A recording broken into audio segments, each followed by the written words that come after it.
Behind every success story, there is a long line of triumphs and defeats that remain hidden from others.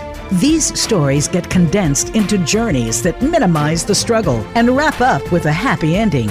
But we know that's not how life works. That's where From the Ashes with Mark Azoulay comes in.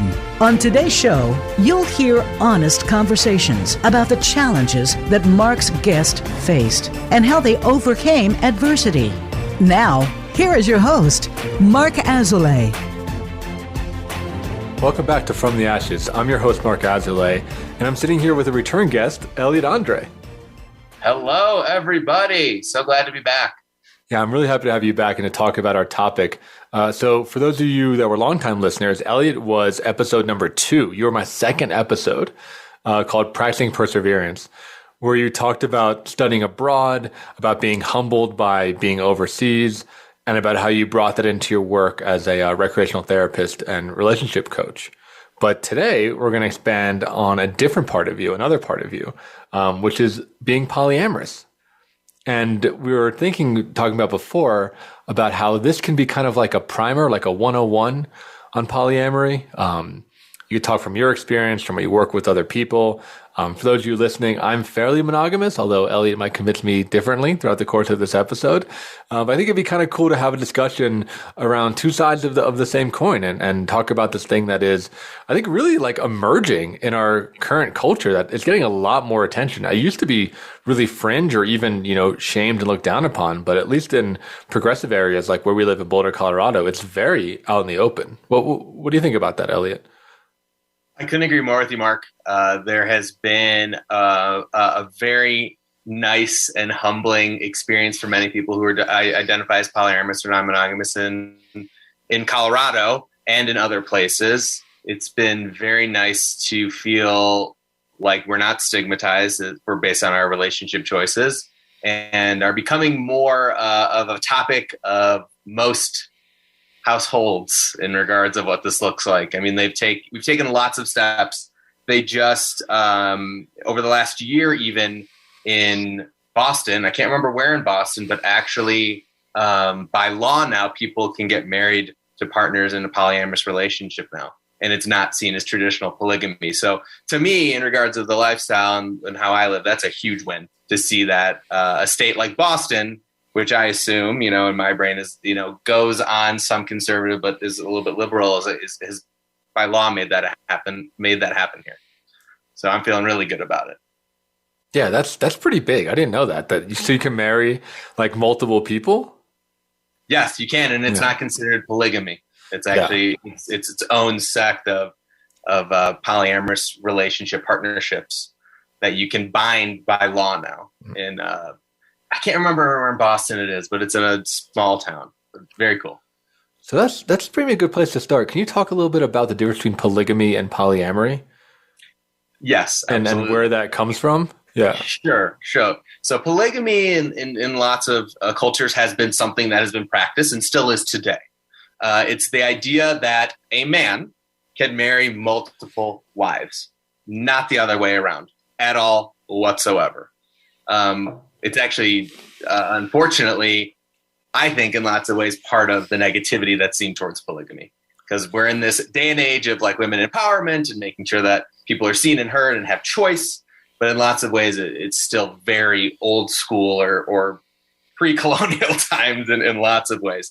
So that's kind of the background of what polygamy is. It's man marries multiple partners, can have sexual relations with any and all of them, and can engage in however he decides. Polyamory, totally opposite. Not anywhere near or close to polygamy at all. Polyamory is the basis and understanding of consensual non-monogamy, that you'll be in relationship with multiple people in or outside multiple relationships. So the idea that you have the consent and choice to be with people, whether that's being married and having a partner outside of that, whether that's being in a situation where you're with your just partnered and then you have another partner outside of that. There's just so many different dynamics and constructs of what polyamory is in regards of what it is as a whole polyamory is a blanket statement and an umbrella statement of many different ways of engaging in it. And I'm happy to get into that in regards of how I do that to kind of give people a basis of just one person's experience. Yeah, I think that would be helpful because something that stood out to me when talking to people in the polyamory community, it's very similar to actually people in like the kink or BSM community, is how much communication there is and how many use the word contracts. Exactly, that was my experience. It is how much like nuanced conversation and rules and boundaries and ongoing discussion it is because, you know, like you said, you're playing with something that's powerful. You're playing with love, right? And you're playing with relationships, you're playing with feelings, and you're playing with people's hearts. And there are so many different ways that people engage with it. So yeah, I'd be curious, like, how do you do it? What are some other common configurations that you've seen? How do people tend to navigate these waters? Definitely. I think for me, just to give a basis of my background is that my relationship style and dynamic has changed throughout my opening up within the non-monogamous community. So just wanted to put that out there, that my story is somewhat typical, but not in comparison to others, but in line of what it looked like. So it started out as being married, decided with my wife consensually to be in a position of saying, hey, let's open up. Let's try swinging, which is more of a contractual, we have sex, not intimate feelings. Then it went to, let's see what it's like dating separately. And hold on, to jump in there. Is swinging mainly like couple and couple, like two couples together? Yes. Or is it with other single people? 95% of the time, okay, it's couples deciding that they want to swap. Right. Partners. That's my understanding of it. Okay. Yes. Yeah. But there's also, again, more dynamics with even in the swinging community and culture. Swinging, in my eyes, is not the same as polyamory. Yeah.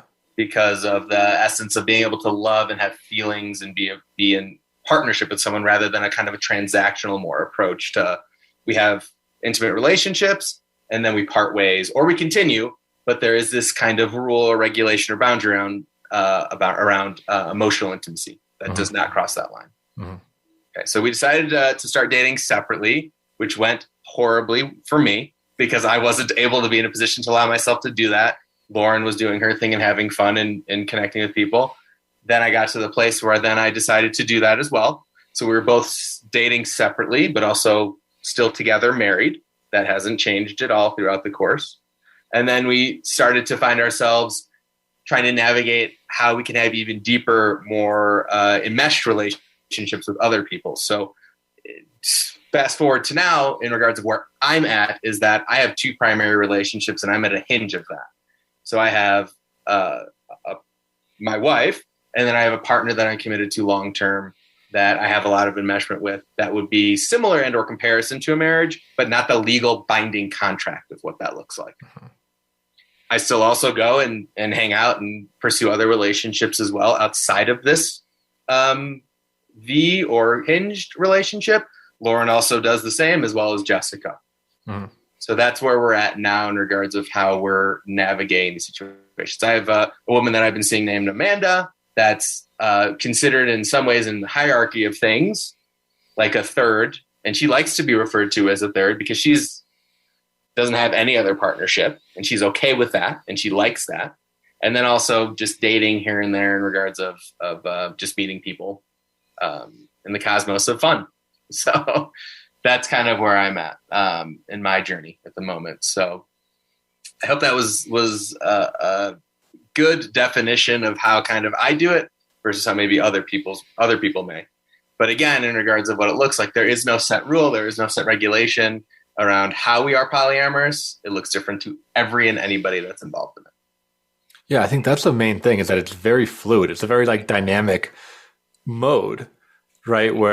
Which hinges on consent, has been my understanding, right? Is as long as everyone's okay with it. I believe this, right? I'm pro-choice. As long as everyone's okay with it, doesn't hurt anybody, then it's all good, right? As long as the expectations are communicated clearly. And it's ethical in regards of how you're going about it. Yeah. Can you say more about like your internal experience of that, of being in that hinge or that V? What's it like to have two primary relationships? It's a lot of work. I'd imagine, right? I'm trying to just handle my own. It's not easy, but it's extremely beneficial. So the way that, in terms of I've internalized or navigated it is really an excess and an over amount of communication, without a doubt. In regards of how and when I spend my time with Lauren versus how I spend my time with Jess, and how we engage together as the three of us. We're not sexual at all, the three of us, but usually people assume that we are, but we're not. And in regards of how that's been, it's all based on what we've decided or what we've discussed, really realistically. Have I found that in lots of ways, I'm usually kind of put in a position that in sometimes of discomfort because I want to make sure everybody's pleased? Yes. Is that possible? Absolutely not. Mm-hmm. But in kind of my journey and the way that I've seen it is like I have set days I have with Lauren, I have set days I have with Jess. And then we work our way into how we integrate together. We do sometimes and we don't. It's not like a written rule that we have to. But in that sense and how we do that, it's really about time and energy, what it comes down to, the basis of it, like basis level is how it comes down to. And sometimes I have more energy in one relationship and less in the other, and that is okay. But in that sense and how it works and how we navigate it, it's all, again, communicated, first and foremost, about how and what the intention is behind that time and energy that we put into it. Right. So it sounds like you have some good boundaries between like who gets the primary focus at what time, or at least on what day. Yes. Yeah. And absolutely. And I think for me, that's how I've been able to compartmentalize it and kind of split my time as evenly as I possibly can within the situation. If Lauren is with another partner or Jessica's with another partner, kind of base it off of that. So if she's with somebody all weekend, then I'll be with Lauren, right? Or vice versa in how we want to navigate it. Again, it's not part of our core rule or regulation of what that looks like, but it works. We balanced it extremely well over the last year and a half and have had immense amount of conversations about how we want to continue to grow as the three of us, and found that whatever we're doing in the moment is working really, really well. Mm-hmm. Do you find yourself how do I say this? Do you find different aspects of yourself coming out in each of their relationships? Or do you find that they meet different needs? Or talk a little bit about that. Like, what was it like for you to just be in two relationships from an emotional standpoint? I don't think it's possible for one person at all to meet any and all of my needs. It's not possible. In these moments, do I feel satiated? Yes. Mm-hmm. In regards of how I feel within each and all of my relationships. Because again, it's the constant is the V between me and Lauren. But again, I see other people, Lauren sees other people, Jess sees other people, my partners see other partners. So in regards of how that looks and the needs that have been met, I mean, it's been a lot of self kind of reliance, right? But also knowing that, yes, I show up way differently in my relationship with Jessica than I do with Lauren, with Amanda, with this new woman, Nicole, that I'm seeing. Absolutely. I think to get into more details in sense of how it is, my relationship with Lauren is super grounding. It's super secure. It's super wonderful. We have so much enmeshment, whether it be our business together, whether it be our long-term friends and family, finances, all those things. Jessica, it's a little less of that. With Jess, it's more like there's this sense of excitement and sexuality and exploration and compassion and a whole different way of living. She's also about 8 years older than me. She has a child as well. So there's a lot more thought that goes into how to be in that relationship with just Jess, but then also with Jess and her son. So there's a lot more moving parts in my relationship with Jessica because it's newer, and two, because of all those other levels and layers of family enmeshment, having a child, just kind of where she's at. Because again, she's also partnered, but not confined to anything by a legal contract or marriage or anything. She got divorced last year, so she's totally out in the sense of like the term we'll use is solo poly, but partnered. What does that mean? So the sense what's a solo poly? So when people are solo poly, they don't have anything that's binding them to anybody. They have free reign consensually and ethically to be with whoever, however, wherever. They don't have a nesting partner is the best way to describe it. Not somebody that they're totally enmeshed with. I don't live with Jessica. I live with Lauren, right? We've signed this lease together. This is our, if we were to buy property, it'd be me and Lauren's property, right? In that sense. Mm-hmm. So there's that kind of division of how that looks or changes. Amanda also solo poly. She has nothing holding her down. She has her friends, her home. I am a great part of her life and we get along and we enjoy each other, but it's not like I would say, hey, Amanda, like come meet my family tomorrow. That's just not something I would do. Jess, yes, come meet my family. This is cool. Trying to enmesh more in that sense. Lauren, same. Like we're each other's everything in so many ways in regards of the enmeshment, but not in that kind of sector. Right. That's really interesting. So, and I like that you're getting really practical with it, right? Because what I'm hearing you talk about is really like practical commitment vehicles, right? Whether that be owning property, being married, taking care of children, having children, right? Like all that kind of stuff sounds like it needs to really be worked out. I want to hear a lot more about that. We're going to go into our commercial break now, but when we come back, I'd like to hear about other configurations that you've seen, either in the poly community yourself or in people that you've worked with as a relationship coach, how other people might do it.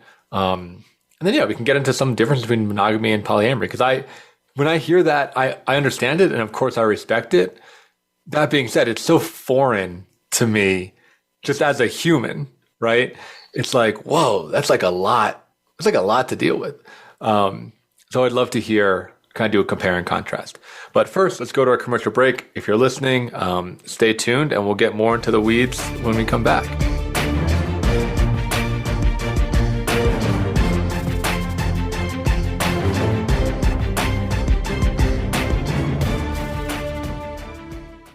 In Mark's work with high performers and business owners, it is becoming increasingly clear to him that their biggest obstacle to success is themselves. They are experts in their field, but are dragged down by their anxiety, poor time management, inability to focus, or self-sabotage.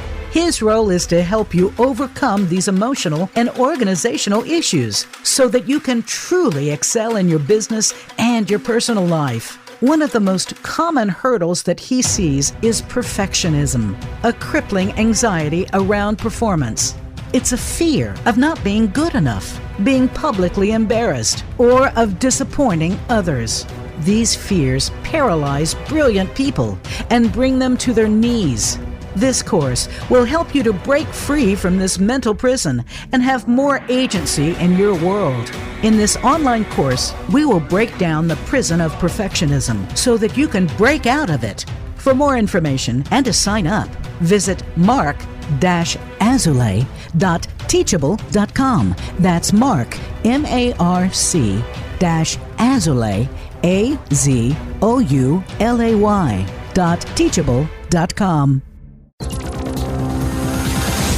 It's your world. Motivate, change, succeed. VoiceAmericaEmpowerment.com.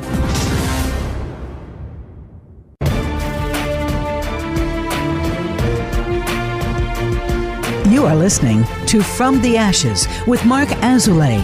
To reach the show today, please call 1-888-346-9141. That's 1-888-346-9141. Or send an email to podcast@mark-azulay.com.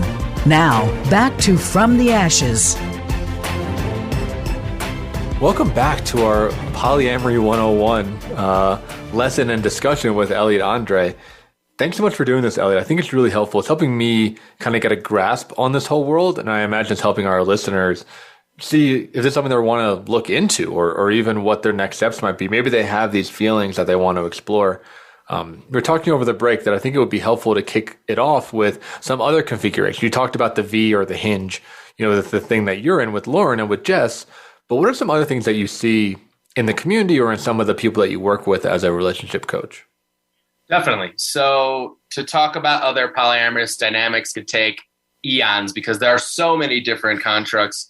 And while we were talking as well, when we were getting back into it, was about even just the idea of sexuality and all the different types of constructs with people moving on in this day and age. So I'll just give a basis of a couple, just so I don't want to overwhelm, but the most common dynamics that we see within polyamorous relationships. And again, that's just what I've seen, and that might be different than somebody else. But in regards to what it looks like, let's start with one that's very similar and closely related to a hinge. So that would be called a triad. So a triad is a dynamic where there are three people involved, right? Triad, triangle. And those people are all enmeshed or all have relationships together. So different than what I discussed with my situation with Jessica and Lauren being a hinge, this is more of a closed triangle.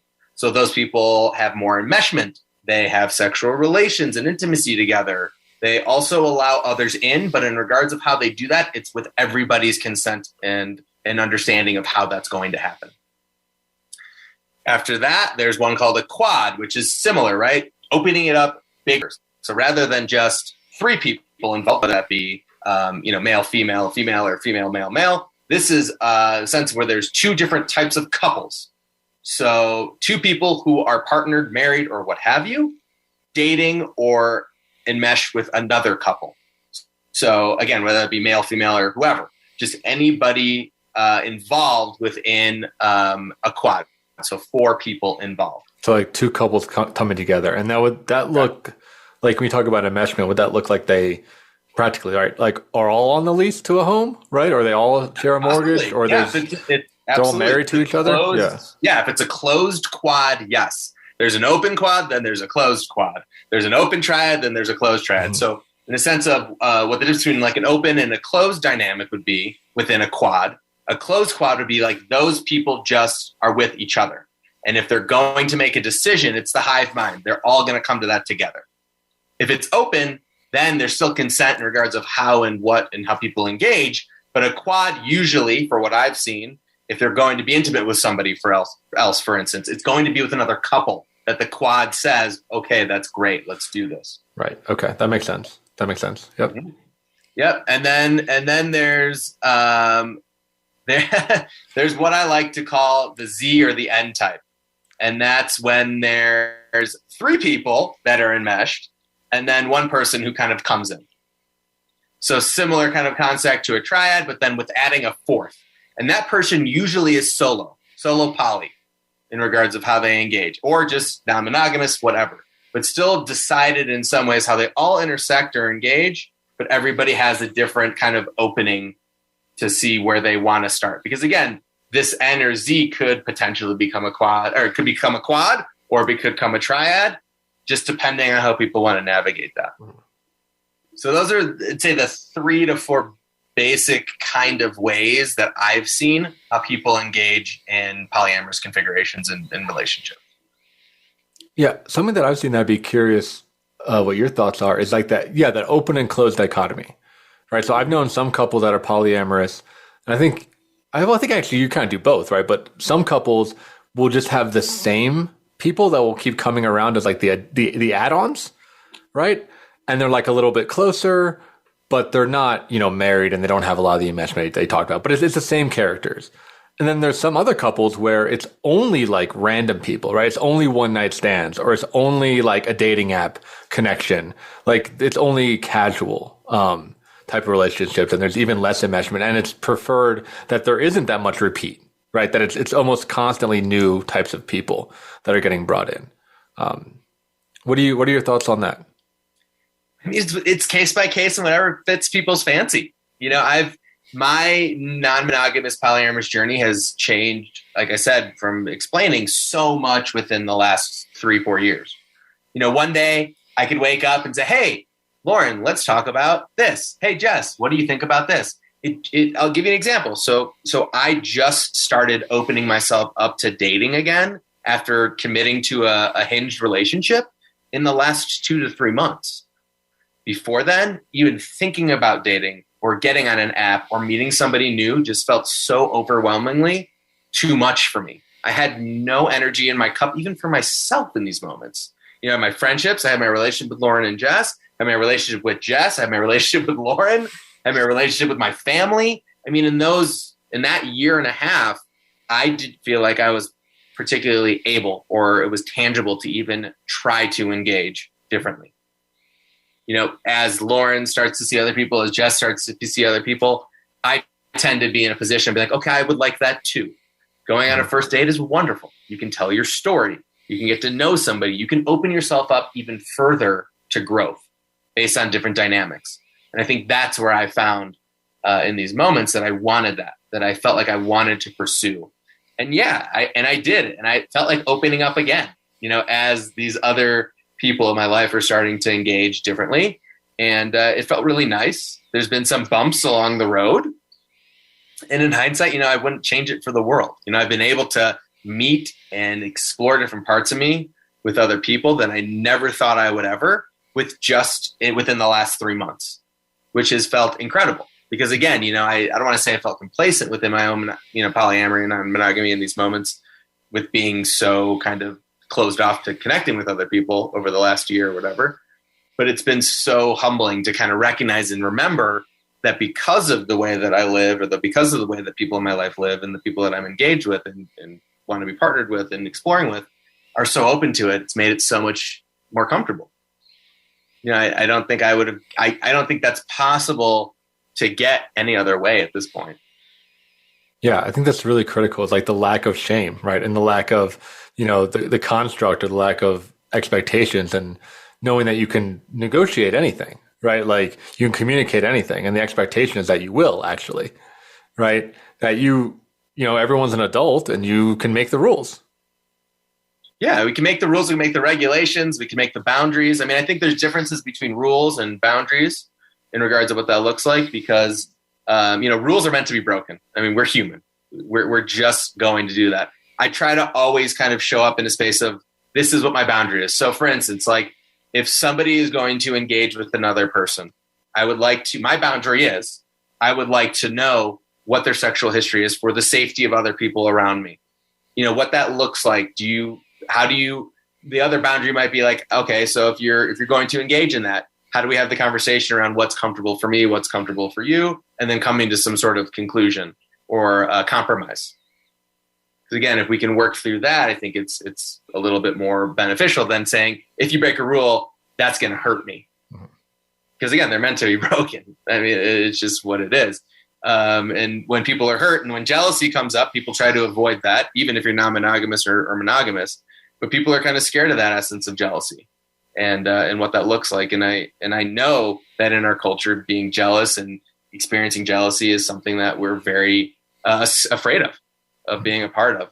And I think one thing I've recognized and been very aware of is that if I'm going to feel jealous, it's because of other parts of me that are triggered by the situation. It's not actually the sense of jealousy. It's more so insecurity.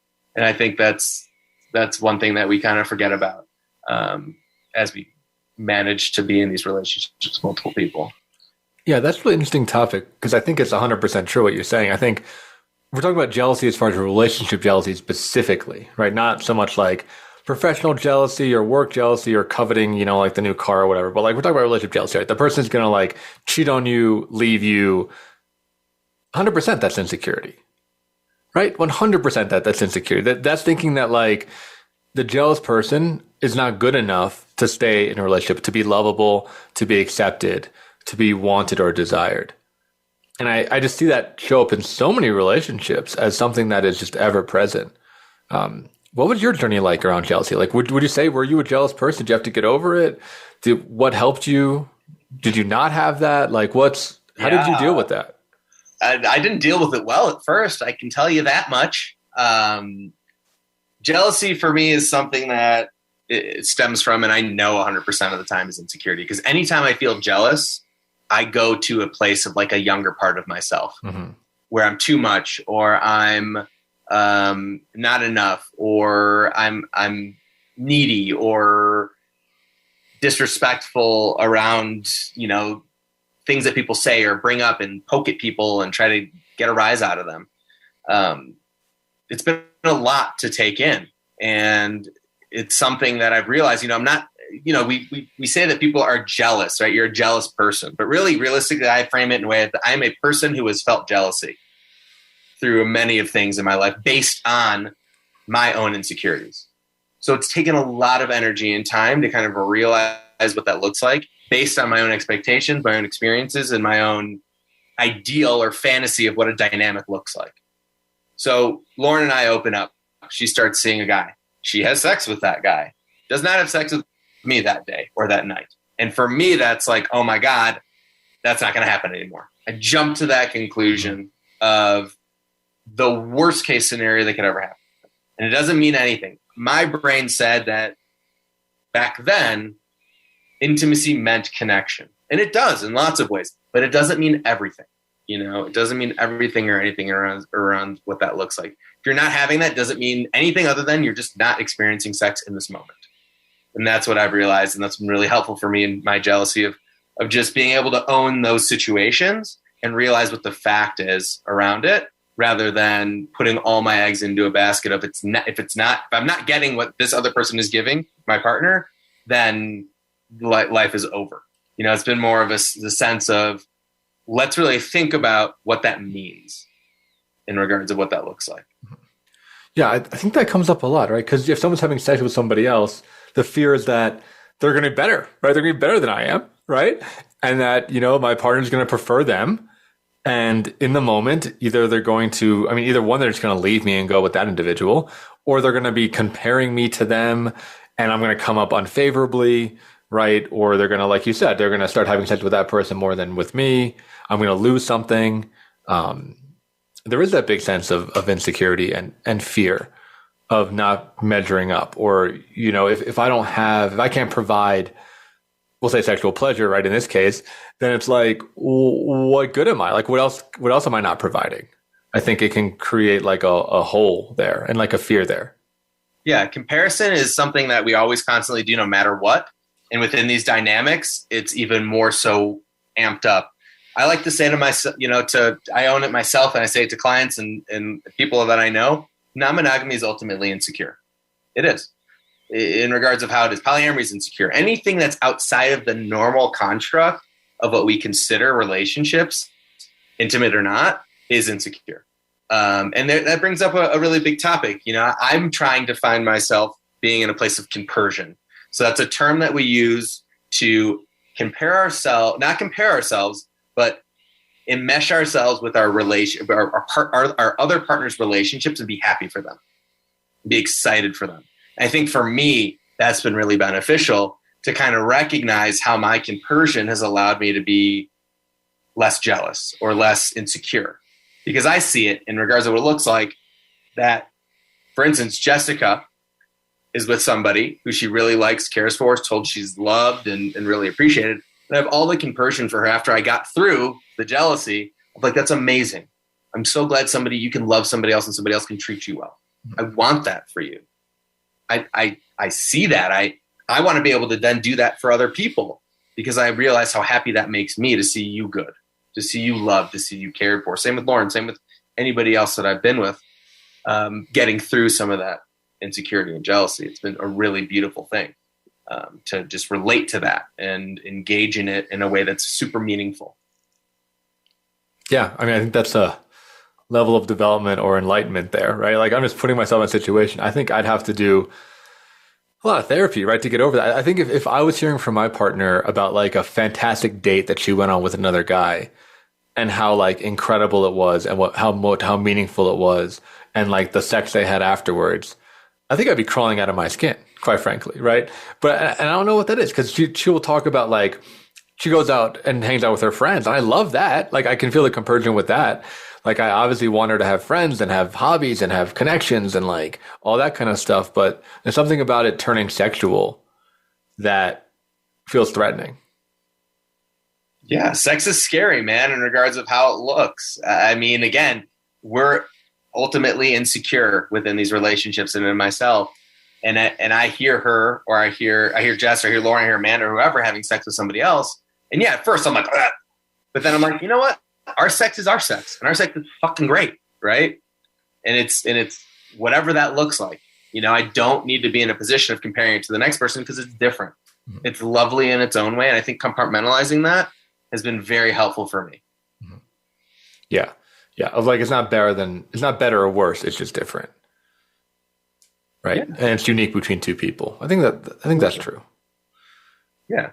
If we constantly are finding ourselves comparing ourselves to the other, we're not going to feel good about ourselves at all. Mm-hmm. realistically. Well, so as we move into our commercial break here, I want to talk to you on the other end of it about where you think polyamory came from for you. It's something that is a preference that you were born with. It was something you developed over time, what that process was like. And maybe something for the listeners if they want some resources about how to get started to explore this part of themselves to see if they do fit into any of these configurations or if they want to invent their own. So if you're enjoying listening to the podcast, stand by and we'll catch you on the other side of the break.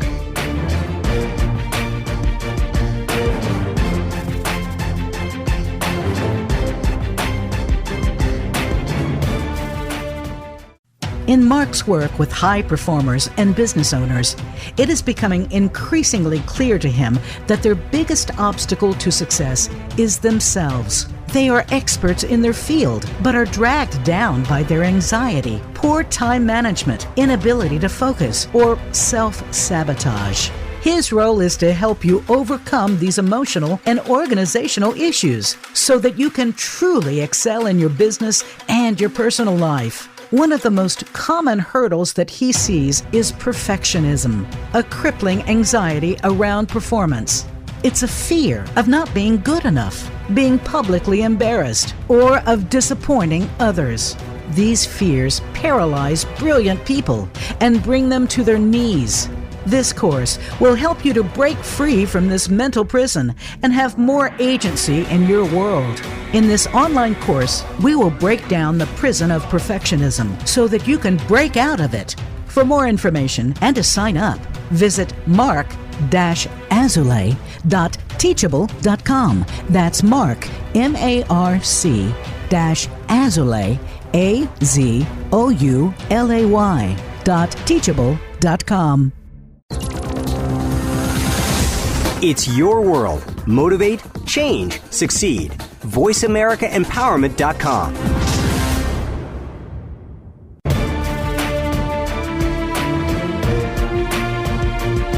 You are listening to From the Ashes with Mark Azulay.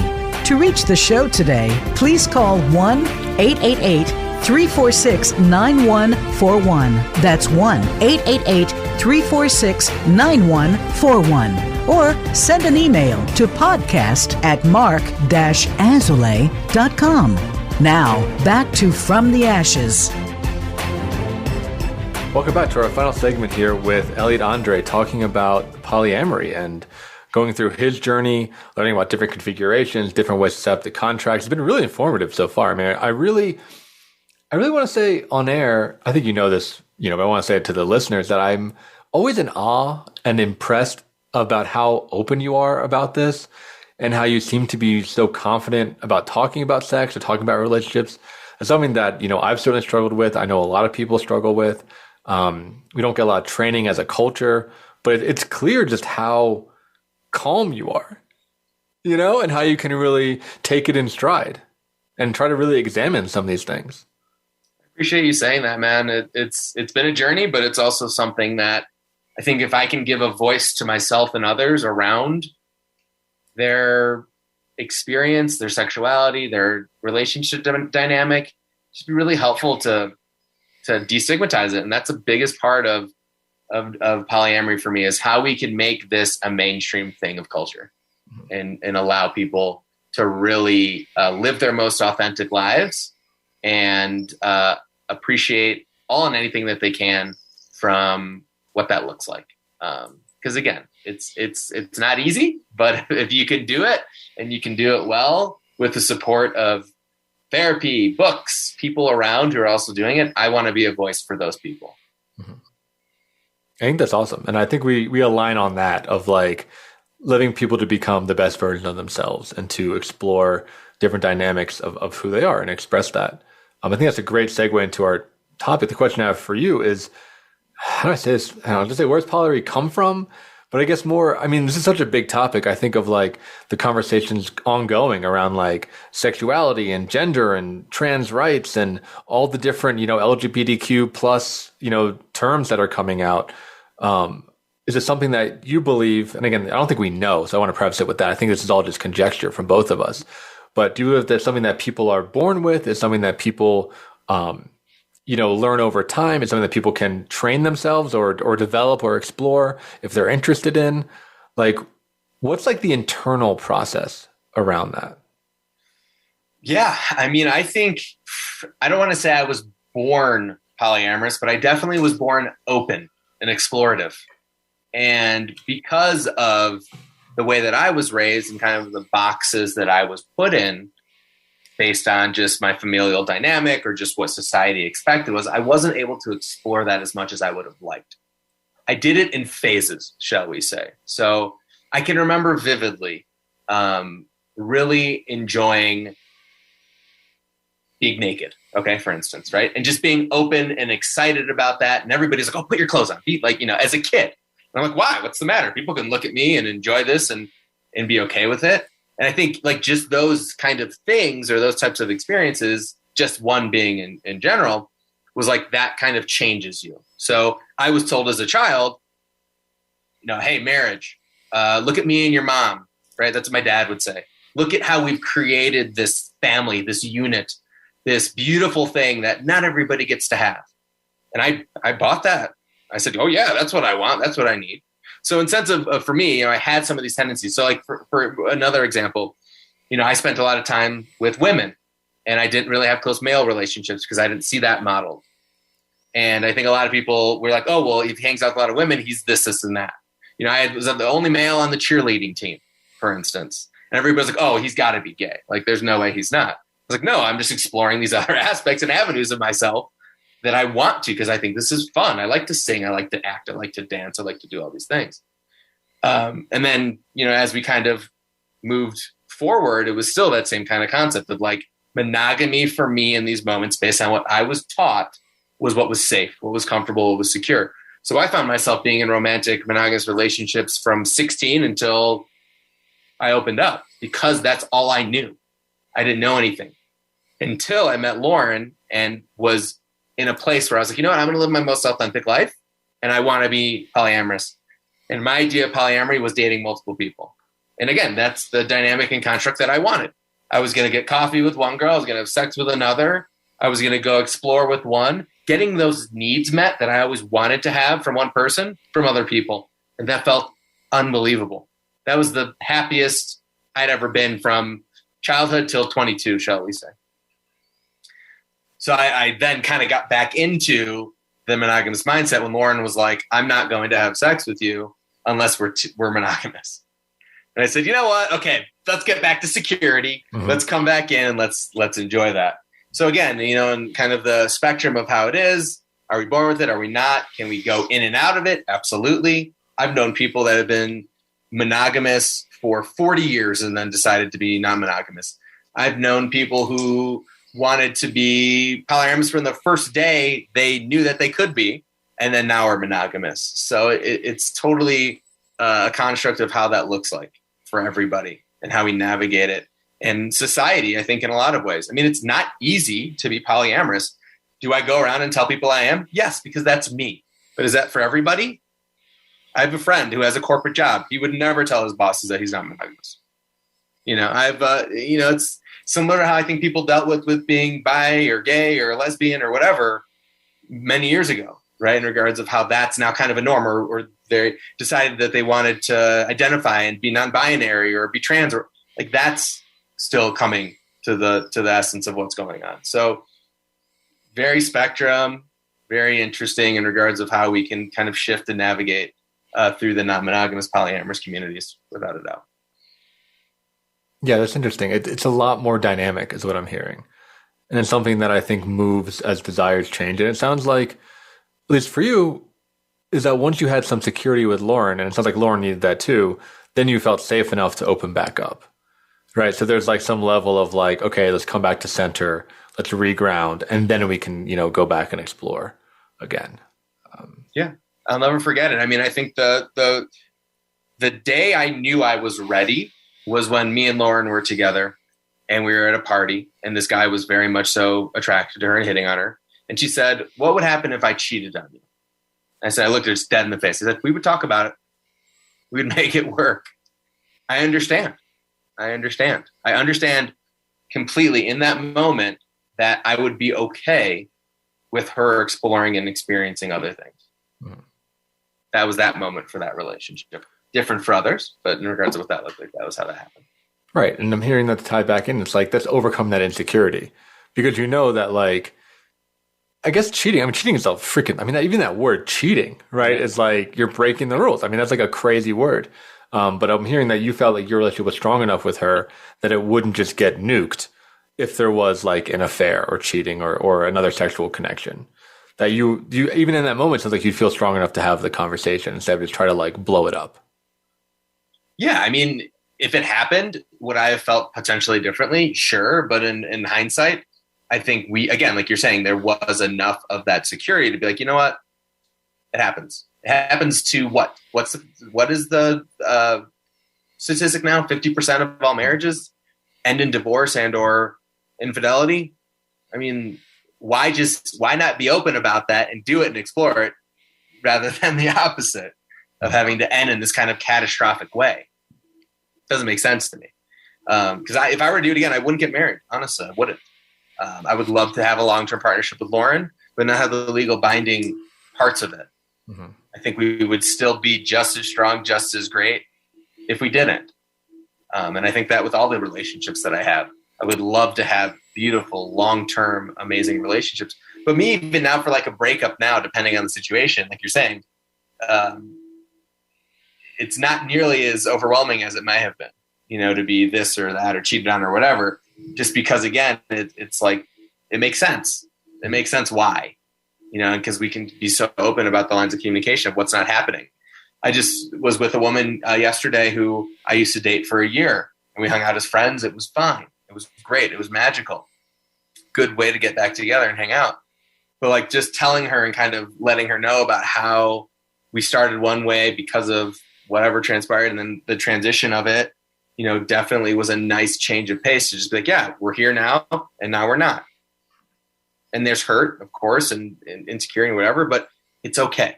It's okay. We've been able to be understanding of the situation. Right. Yeah. You can both be adults. You can be like, this is just what the new situation is. And it's not personal in a way, but it's just like, this is the new configuration. I think it's really interesting. I'm curious. So like for me, and I think we have different backgrounds. Like for me, sex and sexuality wasn't such a huge part of my life. Like I was very repressed, I think, in that way for a lot of my life.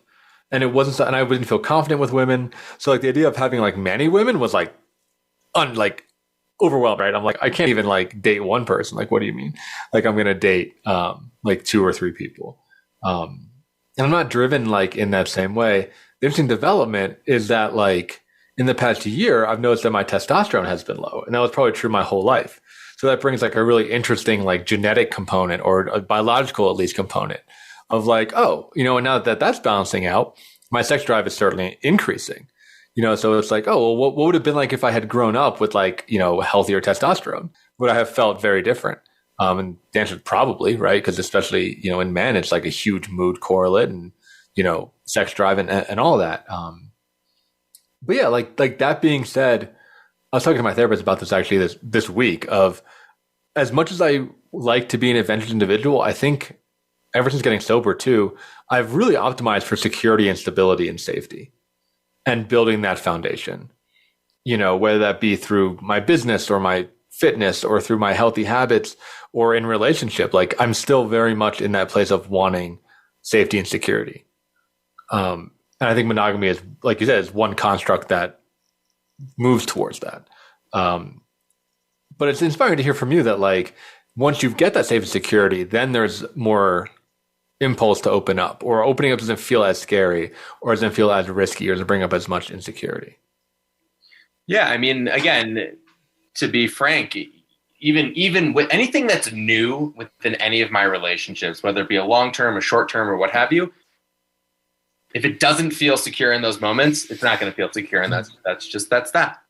And I own that, and I recognize that, and I know what comes up. Some of the same feelings definitely are there, but I know how to navigate them that much better now. Like for instance, when Jess, told this guy, Max, that she's seeing that she loved him the other day. At first I was like, but then I was like, okay, this is great. Like, I understand that. It took me a lot less of time to really engage in that because I do feel so secure. Even with Amanda, somebody who caused me a lot of anxiety in the beginning because of trying to navigate this new dynamic. Now I realize within a couple months that there is security within our connection. It just looks different than it does with Jess or Lauren. And that's a beautiful thing. I really like that. Doesn't say that I still don't get insecure or jealous or whatever, but there's still that part of me that's like, you know what? I figured it out. I know what works for me. I know it doesn't. I know how I want to put myself forward in this, how I want to take a step back in some certain situations.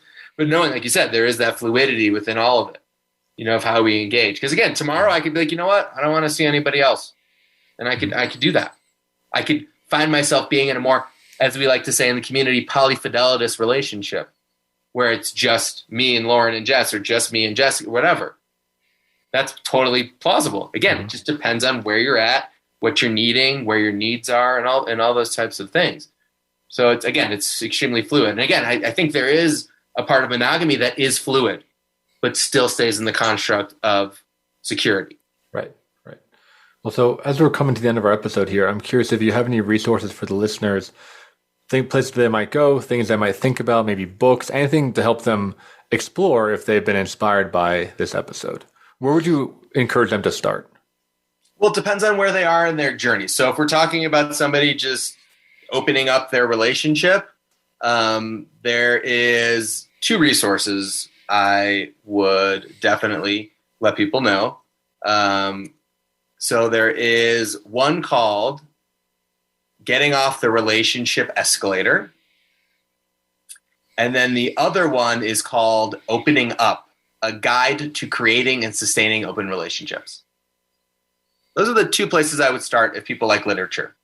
The other place I would go, in regards if people would rather listen to something or watch something, is, podcasts like this.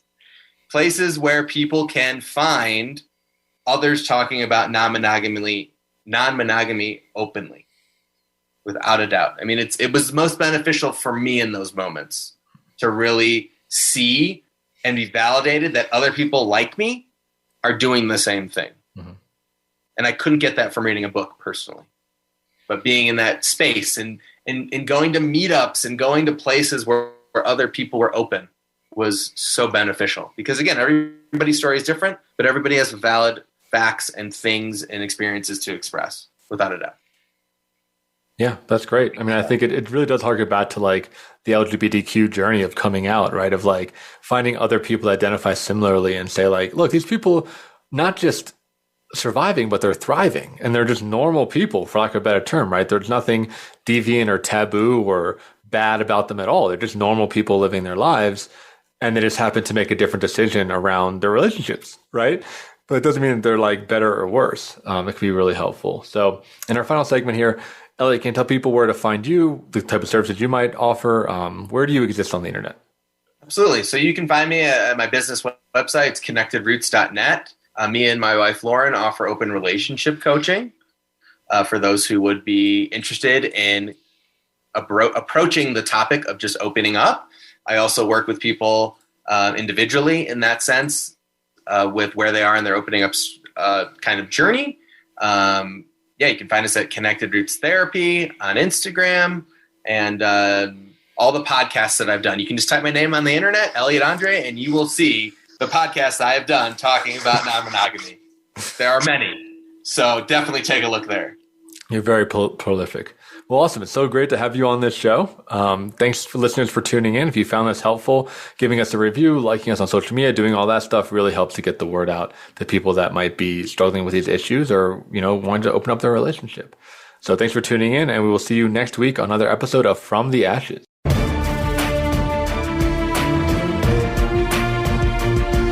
Thank you for joining host Mark Azoulay on From the Ashes. Be sure to tune in again live next Friday at 2 p.m. Eastern Time and 11 a.m. Pacific Time on the Voice America Empowerment Channel, or subscribe on your favorite podcast platform. Meet triumph and defeat, and treat those 2 imposters the same.